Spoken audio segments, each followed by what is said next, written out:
Hello everybody and welcome back to another episode of the Tokyo Trial series. Now for those of you who haven't watched any of the other videos, I'll give you a brief breakdown of what it is that we're doing in these videos. We are testing each and every single one of the cars that you race against in the Tokyo Expressway 600 Performance Points World Touring Car Race, which in my opinion is the best race to earn credits, the fastest way, and to keep things more interesting. And what we're going to do in these series of videos is buy the car, tune it up to 600 performance points, test it, see what kind of fastest lap it will set, and test the finishing time and find out which is the best overall car. And then at the end of the videos, when we've tested every single one of them, we're going to put a custom race together and turn Sophy AI on and see how we fare. So that's the introduction. Let's jump in and see what car we're testing today. Okay, so in today's episode, we are actually back in the Lamborghini Huracan LP 610-4 2015. As in the last video we did a Jaguar F-Type R engine swap tune. I said I would go back and check if some of the cars we've tried already could have an engine swap, and the Huracan can also have an engine swap. Again, disclaimer, this engine swap costs 1.6 million and you need to be level 50 collector to be able to do the engine swaps, which you can do in GT Auto, same place where you change oil. Scroll to the bottom, you'll see the option to put a new engine.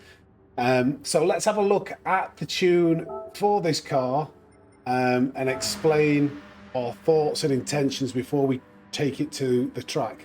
To be honest, as soon as you put it's the Chiron, the 8-litre Bugatti Chiron engine, which is about 1,200-1,400 brake horsepower, the only real option we could do to try and make this fit was reduce the power as much as we possibly could in both the ECU and the power restrictor, which gives us a really weird torque curve, high torque at very low revs, and then it drops off progressively,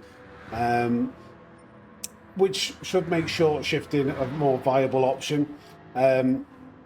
But all we had to do was do as much as we can to detune this car. So as much rear downforce as we possibly could, 280, front down as much as we could. The fully customizable differential actually helps to reduce the performance points. You'll see that jumps up to 608, so we put that on there to lower it. The fully customizable manual gearbox actually lowers the performance points, as you can see. So we did that, and we had that set, I think that was 490 or 480. And then what we did, the only other thing we did from the last tune was the increased body rigidity was on the last tune, which reduced the performance points. It actually improved the performance points, so we put a brand new body on it and so removed the increased body rigidity, and that just squeezes it into 599.84 performance points. So we're going to take it to track and see how it performs. I'm not sure how this will do. I think fuel economy might be the issue here, as it's an 8-litre engine, it's an 8-litre engine, 1,800 kilos. Oh yeah, we've got ballast, 200 kilos of ballast as well, all the way to the front.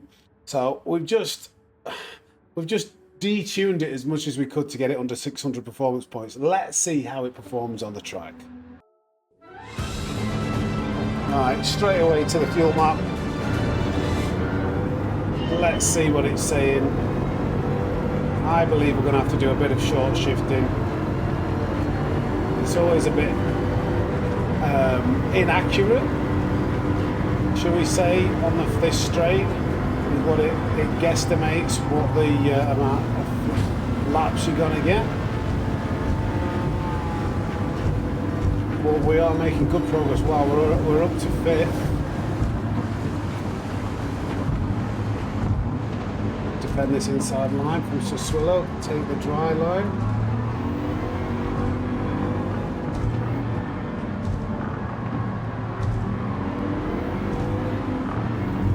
okay.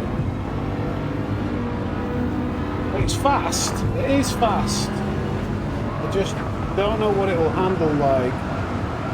Because it's struggling around that first corner. Well, first corner, the second corner. I think fuel economy will be its detriment. Definitely not going to be, well, it's going to be a one-stop at least. I've got a feeling that short shifting might actually be quicker with the way that we've tuned this car and the so much torque being at the lower rev ranges. I get that line all wrong, that entry very wrong into that corner. I've got a feeling that the being in the higher gear could be faster, as well as obviously saving fuel. It is, yeah, not the best through the midsection. Interested to see what kind of top end speed it gets with this engine in it. At least it's four-wheel drive. As Cockabone and Fraga are battling it out. I was very close to getting a hit and jeopardising the clean race bonus. 5.1 laps of fuel. I am going to short shift because I do think we're going to struggle here. We need to make sure we have 5 laps of fuel as we cross the line here, because we need to have 6 laps of fuel total. A 218.7 isn't bad, isn't bad. That's quicker than the Jaguar, but you know, it's using way more fuel.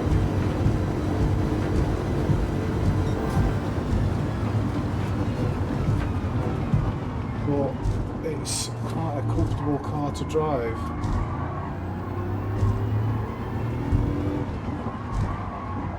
Turning, just braking a little bit too late. Thinking more about fuel saving, to be honest.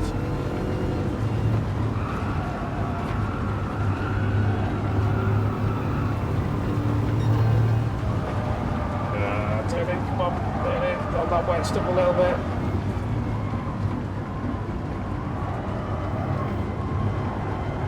We are catching Gallo. We always catch them through that section. They're very slow, the AI. We've had a few near misses following them in these episodes, going through that chicane. Like kind of an S bend really, rather than a chicane. You can see he's got so much more grip going through there. I think Gallo has the sport soft tyres on here, so that's understandable. Still saving a bit of fuel. Let's totally lift off the brakes there. I broke way too early. Stay in Gallo's slipstream comp here. Barely shift into fourth. Save some more fuel. There we go. We are in P1 by the end of lap 2. And we've definitely done a better job of saving fuel. A 206.818. Decent. The fastest, I think the fastest car we've had up to now has been the Audi R8 with a 204.9, and that was on the very last lap, I believe. Nothing's really been threatening that Audi's fastest lap time since we tested that. The Jaguar's had a quicker finishing time due to saving a pit stop, but in terms of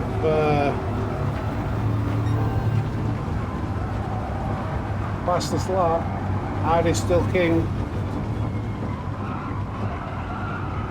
Trying to get this line right.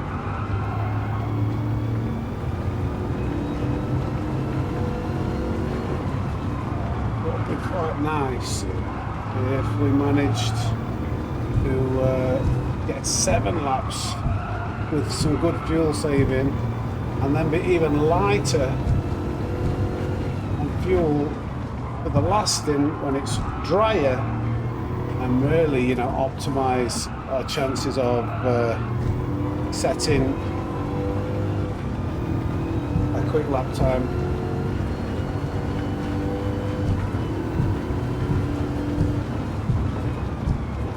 It's weird because the last car I drove around here was the Audi,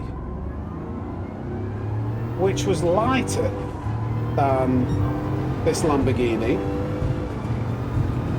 but would take much longer to stop. And this car's faster, and it's heavier, but it's stopping better into that hairpin. Which is odd. Right, 206.1, so we should break into the 205s. 3.3 laps of fuel remaining. Still got to do some short shifting.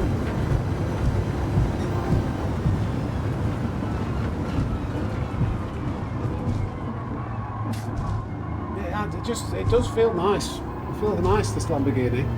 Under brakes, rotates nicely. 4-wheel drive. It's not leery. It's, you know, it's safe. It's just the fuel economy.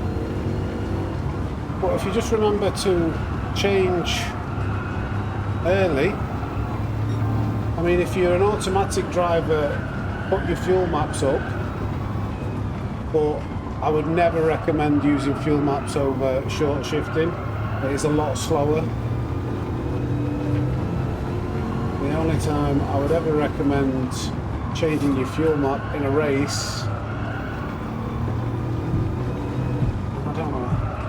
would be, it was one circumstance in the human comedy. I think it was Deep Forest Raceway Reverse, and I think that was a 600 performance points race, and the engine swap cappuccino tune that you could use there, it was great, but the problem was the tyre wear was its limiting factor. So actually doing that race, well, it was tyre wear and fuel consumption that would limit your finishing time and how many laps you could do. I remember trying to get 41 laps, and by changing the fuel map down on the infield, it would put less stress through the tyres, and it would help preserve the tyre life. Oh, 205.8. That's decent. So, if you only very rarely you might use fuel maps. Fuel maps will help to reduce the tyre wear. Because if there's less power going into the wheels, then there's less stress, less forces when they're trying to spin and grip into the tarmac, less force into the front wheels when you're accelerating out of a corner and they're not pushing so hard. So changing your fuel map can be good when you want to both save your tyres and save fuel. But like, as you can see with the tyre wear we've got in this, it's fine. Sports hard tyres were broke a little bit late. I've got to last more than long enough. Interesting actually, when I was dabbling around with changing certain parts of this car and trying to get it below 600 performance points, I thought, well, maybe some comfort soft tyres would be viable if you could keep the power really high. Maybe you know, if that can really help get some extra power, then it might be worth attempting. But when I went to put comfort soft tyres on, bearing in mind, you know, they're comfort tyres, it increased the performance points by like 10 or 15 points. in the tuning menu. Even, you know, from sports hard to comfort soft, which is way less grip, I'm sure, it increased the performance points, which I don't know whether that's a glitch in the game. But let me know if you got the same thing. It's really nice. It's really, really nice into that first corner. It just rotates nice. Say it's 1,800 kilos.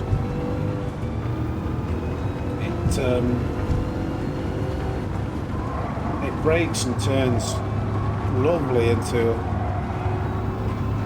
a lot of these corners.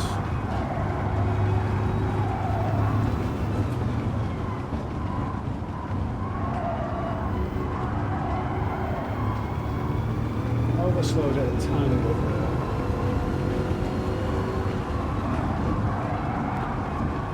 Underslowed it there before we saved it.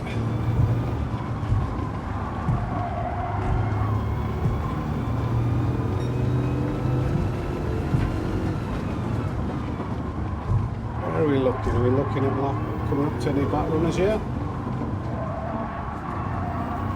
I don't think so. Oh, a little tap of the wall. I thought that was going to grip. We managed to do a decent job of saving fuel. The refueling speed isn't that slow. It's quite quick. So that's another thing you can consider sometimes. How much is it worth saving fuel? Because if the refueling speed was like ×1, which for every percent is 1 second, fuel saving could be massive. But here, change the tyre. I don't think I need to, but I will. But here it's not that slow. So you know, going to the effort of doing masses of fuel saving, it's not going to make that much of a difference. Cockabun is coming, slowing down. Is he going in the pits? Like he slowed down on track. Maybe it was just slow. I think perhaps slowing down. Take all the fuel, make sure we've got enough. Well, that might have been a mistake because Braga's coming on. Come on, Bugatti engine, keep me in front. Come on, come on, come on, come on, come on, come on, come on. Bugatti power! Power! Yeah, sorry, Fraga. Too late, kid. He was having a look at nose down the inside. Not a chance, mate. Right, 9 seconds to Cockabun in front.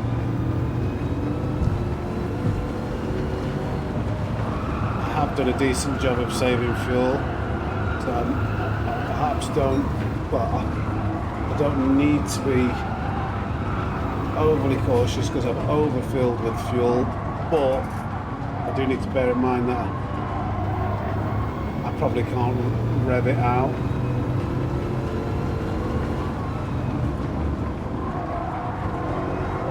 Do you know what? In fact, what I will do actually, I'd rather burn off the fuel quicker in these earlier laps, but I will rev it out a little bit more.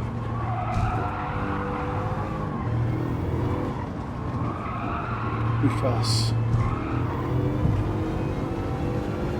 the quicker the car gets lighter, the better it will be on tyre wear and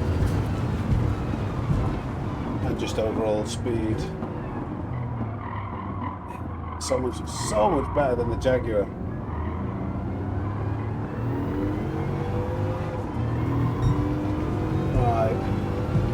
Cockabun's probably going to go another lap before he gets in the pits. I think it's normally lap 8. Let's see how we fare here.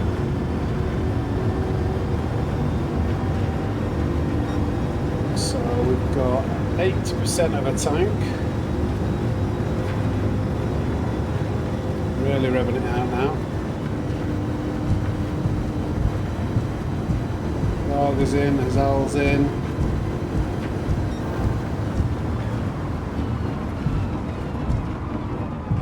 Stop. That's fine. Don't worry about it.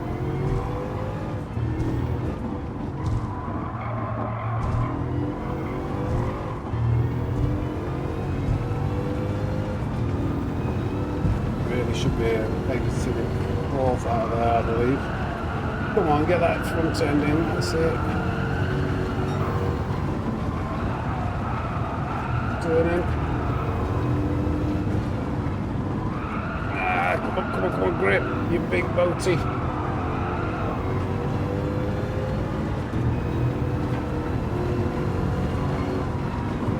So much time in that first, in those S's when you get it right.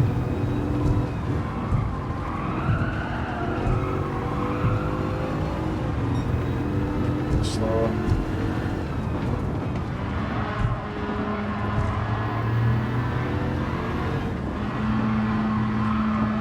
Might as well change up and save a bit. Whoa! I think he was trying to get out of the way, but caused more harm than good.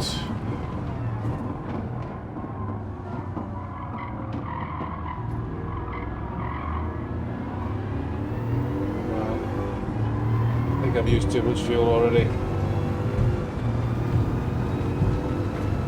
Need to calm it down a little bit. Yeah, I need to save some fuel. I'll soon burn that off.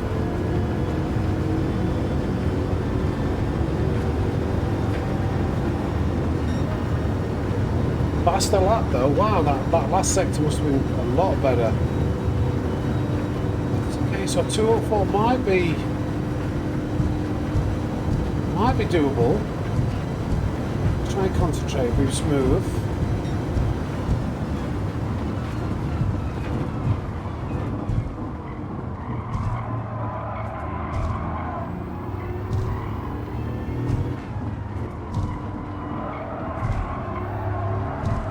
Oh, I had to lift a couple of times coming out of there, that's a shame.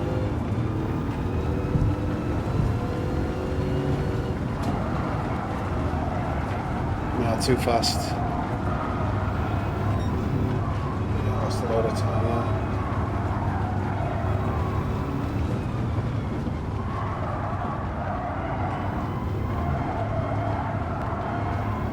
Lifting again out of the exits there.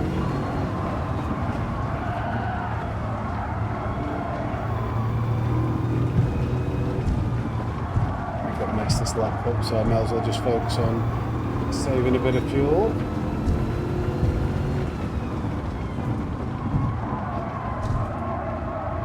By using a higher gear. That might be proof, you know, that actually short shifting is faster. But we were revving it out to begin with at the beginning of the lap and then short shifting at the end, and we were faster.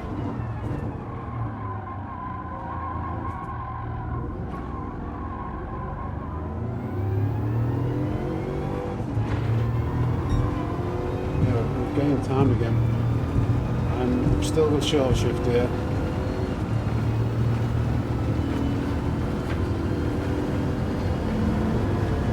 Let's do 10, 11, 12 here. We need 3 laps. We've got 3 laps as we cross the line. Another 205.9. Will this be a sub 26 minute car? It could be. It's looking close.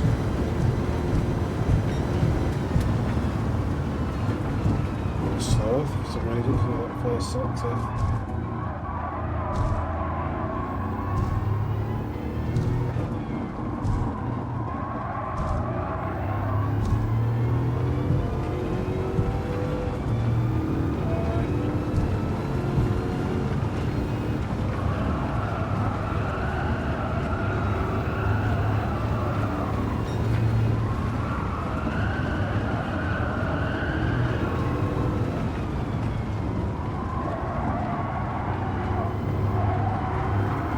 Dodge going to be in the way through here? I'm going to try and go down the inside.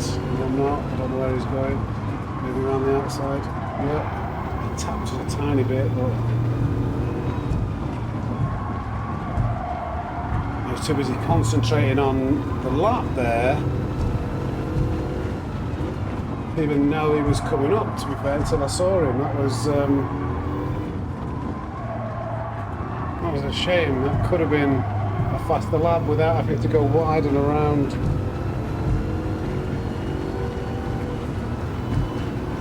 That car could have been on for a good little.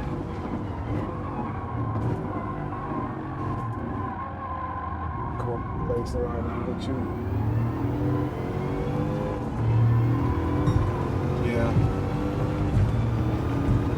Might still be slightly faster. I've got to keep an eye on this fuel. Well, what always happens on the second stint, we always end up getting behind these back two runners. Right in the middle of, oh yes, 205.6 there. Nice. This car's getting lighter. I don't want to bump into the traffic. It has got a chance of a 204 if we get a clear run.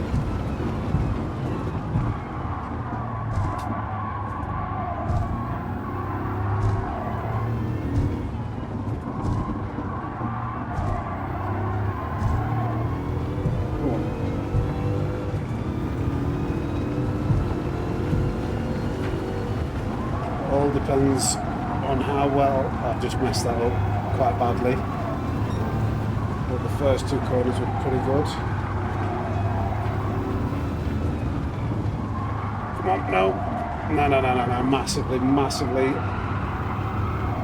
Well, not massively, but understeered through that first section of the S's, which is a very crucial corner to get right if you're going to be on for a good lap.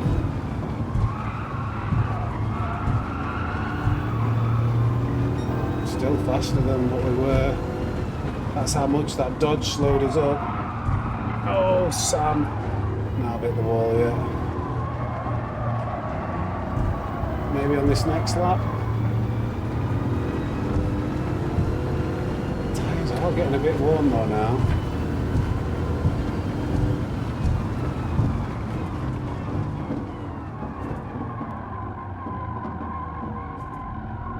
It means goes fourth, not bad. Oh, we're purple again. There's definitely I think there is a 204 in this car. We can get a clean run. We're going to lap another car here, I think, because we're coming on to the last lap. Oh no, it's going to be traffic affected. There's somebody just come out of the pits. We've got another 205. 205.5 there, fastest lap. I'm just looking at the radar. There's two cars. So, mind you saying that, we've still been setting fastest laps with traffic.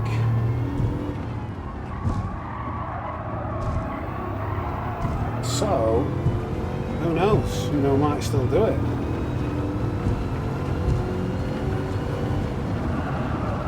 Please turn in. Don't just understeer like that.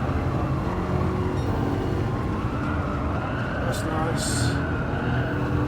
Get this right this time, Sam. Come on. Don't understeer.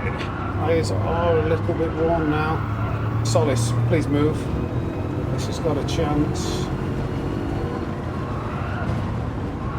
Oh, to kind of ricochet off the wall to try and avoid hitting him and the other wall. Oh my god.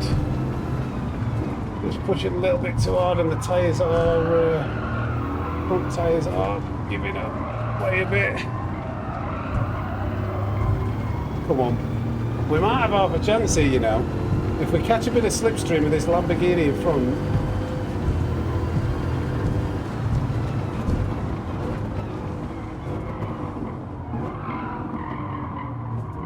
Come on.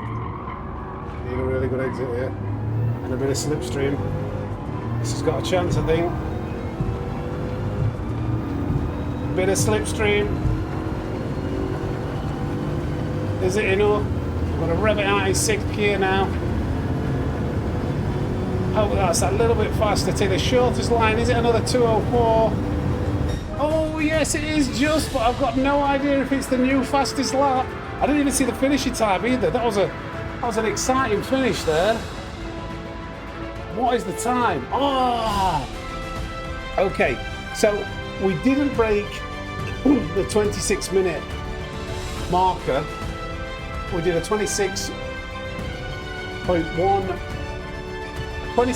minutes, 1 second, 0.941, and our fastest lap was a 204.983.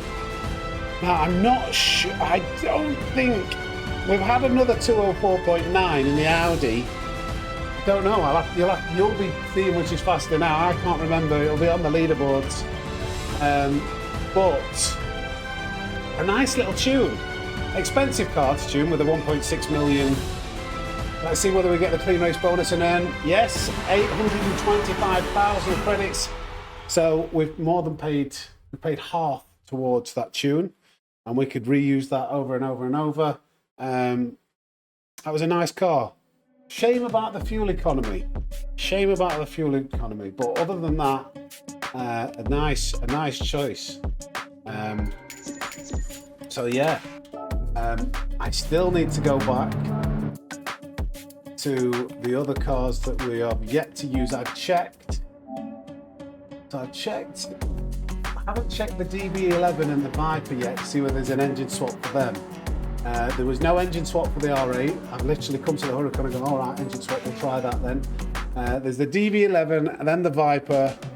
And then once we've checked those, if we'll either do those with an engine swap or move on to the Alfa Romeo 8C Competition. And I think what I will do is, if there is an engine swap available to do to the car straight away, I will do that first, because it's becoming evident that that is always the fastest tune, and it'll be more fun to do the race at the end with Sophy AI with a load of engine swapped absolute animals with 600 performance points. But that's today's episode done. I still want to know what times you're managing to get done. Let me know in the comments which has been your favourite tune up to now. What finishing times are you getting? Send me a message on PSN if you want to share some tunes for the upcoming cars. I'll give you a shout out, and we'll try them out, see what we think to them, and we might even alter them, if we feel as if we can improve them, and then you can obviously benefit from that.